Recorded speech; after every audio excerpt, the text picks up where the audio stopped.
Otro elemento fundamental para efecto de estructurar un sueldo base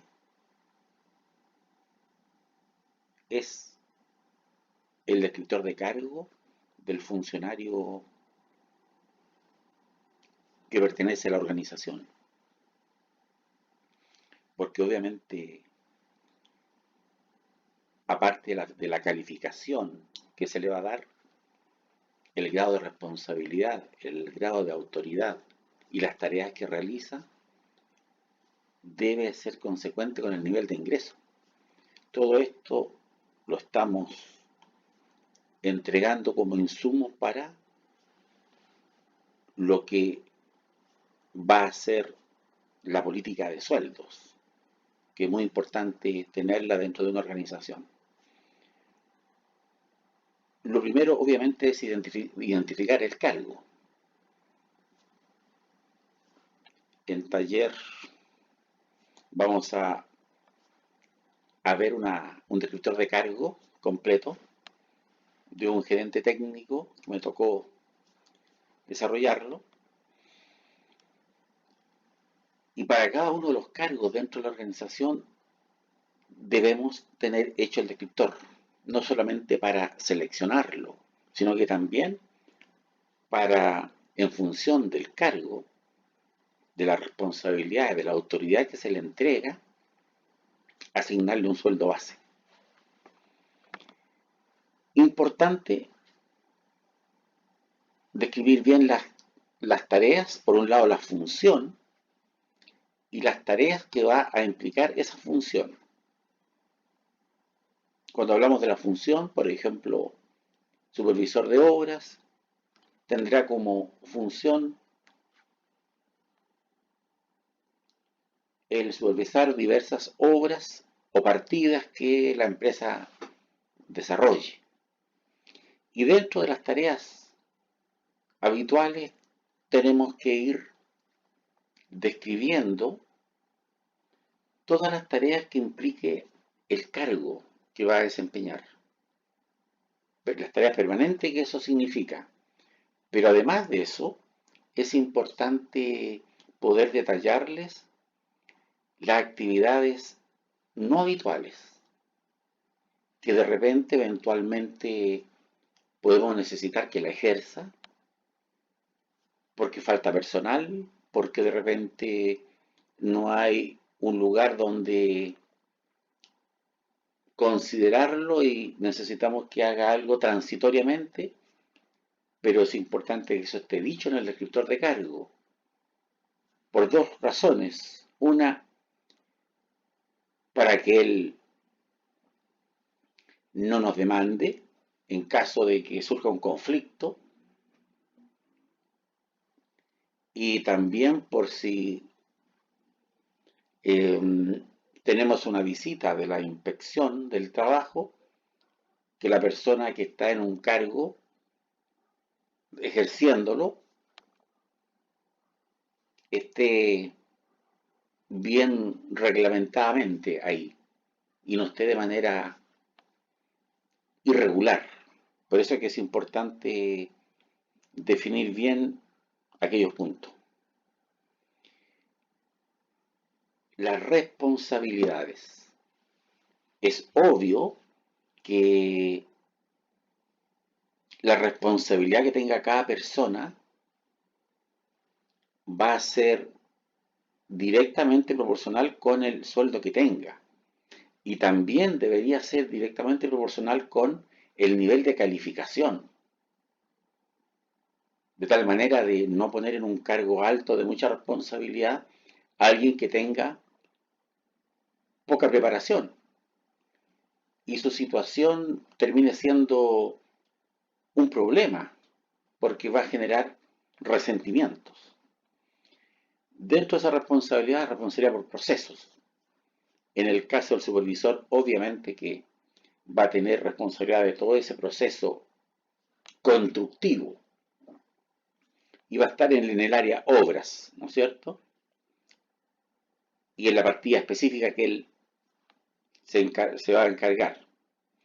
Responsabilidad por personas Bueno, obviamente va a estar a cargo de los maestros, los componentes de la cuadrilla. Responsabilidad por bienes. Ahí es importante precisar aquello, a quién vamos a responsabilizar, por ejemplo, en una partida de construcción, movimiento de tierra, vamos a tener una retroexcavadora. ¿Quién va a ser responsable respecto a ese bien mientras esté en la obra? ¿El supervisor? ¿El mecánico? ¿El jefe de obra? Alguien tiene que responsabilizarse porque que no le pase algo y después todo el mundo se encoge de obra, de hombro.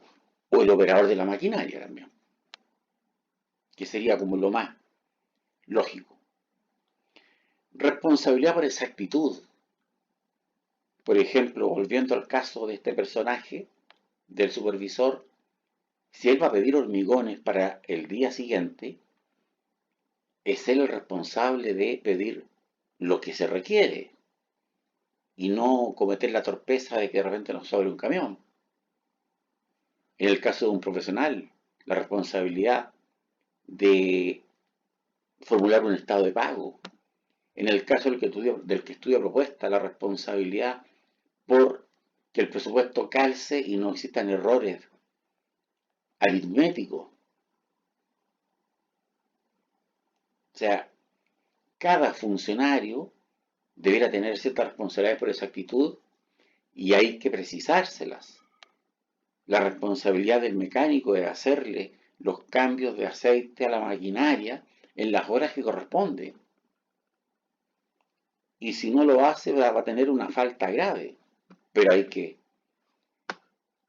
explicitarlo porque eventualmente puede cometer un error y no nos complicó una máquina y cometió otro error y debe estar puesto eso que el no cumplirlo va a ser falta grave porque es una causal de despido, siempre y cuando esté claramente expresado. Responsabilidad relativa a la ejecución de las tareas, sin lugar a dudas que en el caso del supervisor va a tener la responsabilidad sobre la partida. En el caso de un profesional va a tener la responsabilidad sobre la ejecución de la obra y así sucesivamente. Responsabilidad relativa a la planificación de las tareas y a la evaluación de sus resultados. Por supuesto que el supervisor va a ser responsable de planificar bien la actividad que tiene que hacer día a día y de los resultados que eso genere. Responsabilidad relativa a entregar opiniones e interpretaciones. No cualquiera puede adjudicarse la representación de la empresa y comenzar a entregar opiniones a los vecinos, al inspector del trabajo, al inspector técnico. Eso tiene que estar definido quién va a ser la cara visible de la empresa. Porque de repente, por declaraciones incorrectas, podemos generarnos y echarnos un problema importante encima. Responsabilidad respecto a la modificación de métodos y al desarrollo y validación de nuevos métodos.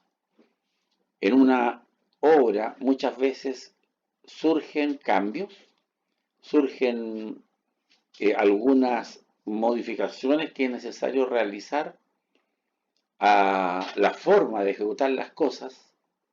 A lo mejor llegamos a la conclusión de que estar hormigonando con carretilla y carreras en la obra es muy lento, estamos atrasados y tenemos que, o tomamos la decisión de cambiar hormigón bombeado, que tiene un valor más alto, pero hay que tomar esa decisión y alguien debe ser el responsable de tomar esa decisión.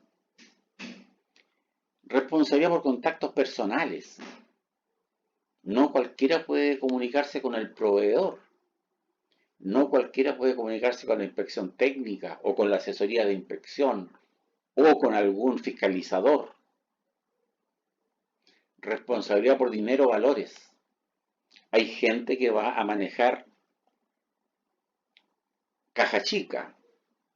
El administrativo seguramente va a manejar diversos fondos para el funcionamiento de la obra. El profesional de terreno es muy probable que también maneje sus valores. Responsabilidad por información confidencial. En toda organización, incluida una familia, hay información privada y hay que tener la capacidad de discreción. Si nos estamos presentando una licitación, el que está estudiando la licitación tiene que tener reserva, por supuesto, frente al valor en el cual nos estamos presentando. El profesional en terreno, que va a dominar bastante información, contacto, decisiones, también tiene que guardar reserva respecto a muchas cosas que él sabe que ocurren, que pueden darse, y hay que saber guardar la discreción pertinente. La discreción es un valor, la indiscreción es un antivalor. Autoridad. También esto es importante porque obviamente si la autoridad no está bien definida, cualquiera podría generar un problema. Por ejemplo, autoridad respecto a procesos. Es posible que esté el supervisor de movimiento de tierra compactando la base estabilizada y llega el laboratorista y detiene el proceso porque le faltan 2 grados de compactación, en vez de 95 tiene un 93, a la subrasante, la que está bajo la base estabilizada. Él está bien que haga su trabajo, pero es importante hacerle presente que es un asesor del jefe de obra, del profesional, del supervisor, donde se le quiera insertar como asesor, pero él no puede frenar la obra. El que tiene la responsabilidad y la autoridad respecto al proceso es el supervisor de la partida. A él, si gusta, le comunica en forma escrita: señor, en el día de hoy se le comunica que la subrasante no está con la compactación indicada. Por lo tanto, si es rechazada será su responsabilidad. Punto. Pero él no tiene la autoridad respecto al proceso. Importante definirlo. Autoridad respecto a personas a cargo de otros procesos. El caso del profesional, que está a cargo de los distintos supervisores que están ellos a cargo de los procesos pertinentes. El jefe de obra.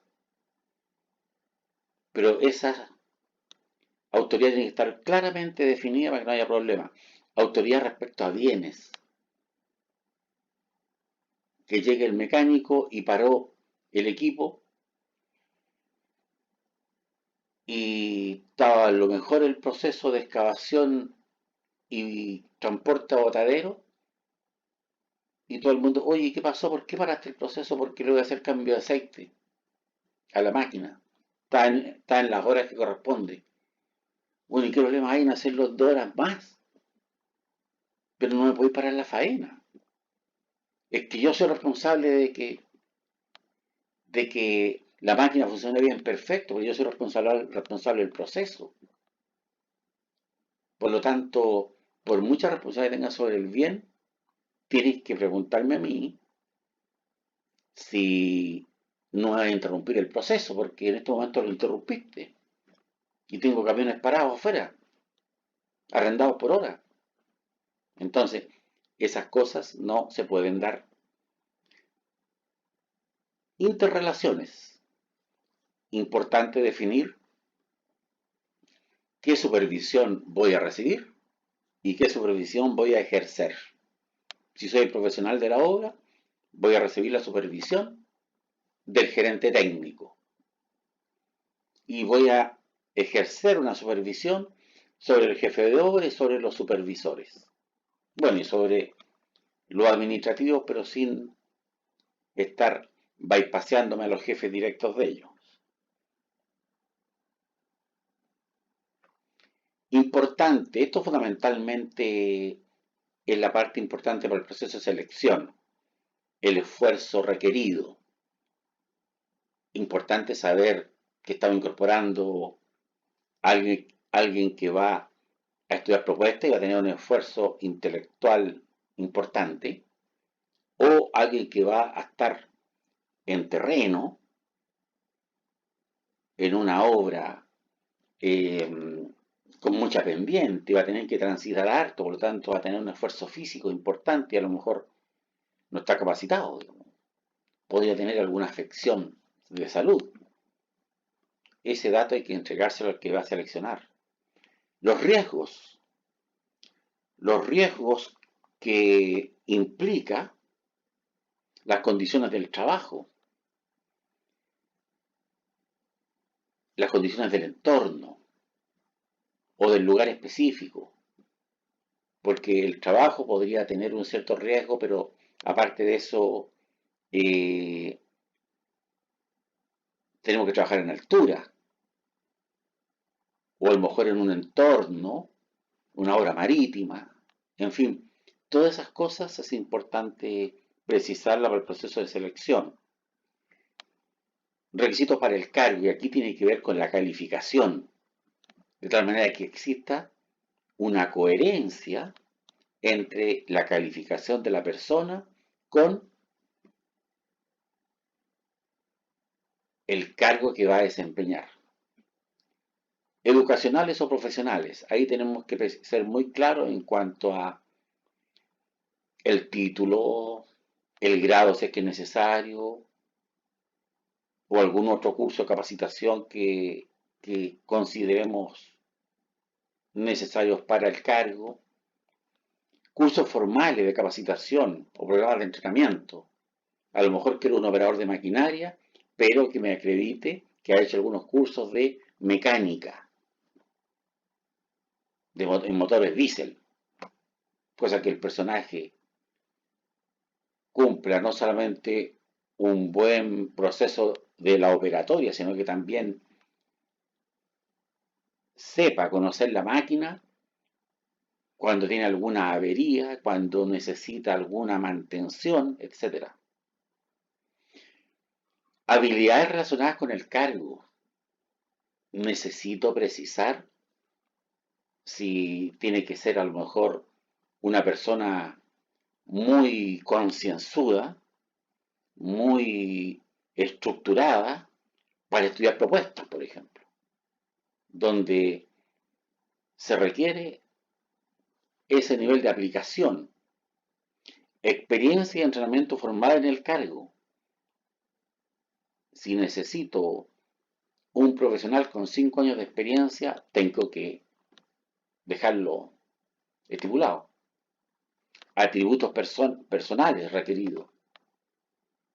Que la persona sea honesta, que tenga liderazgo, que sea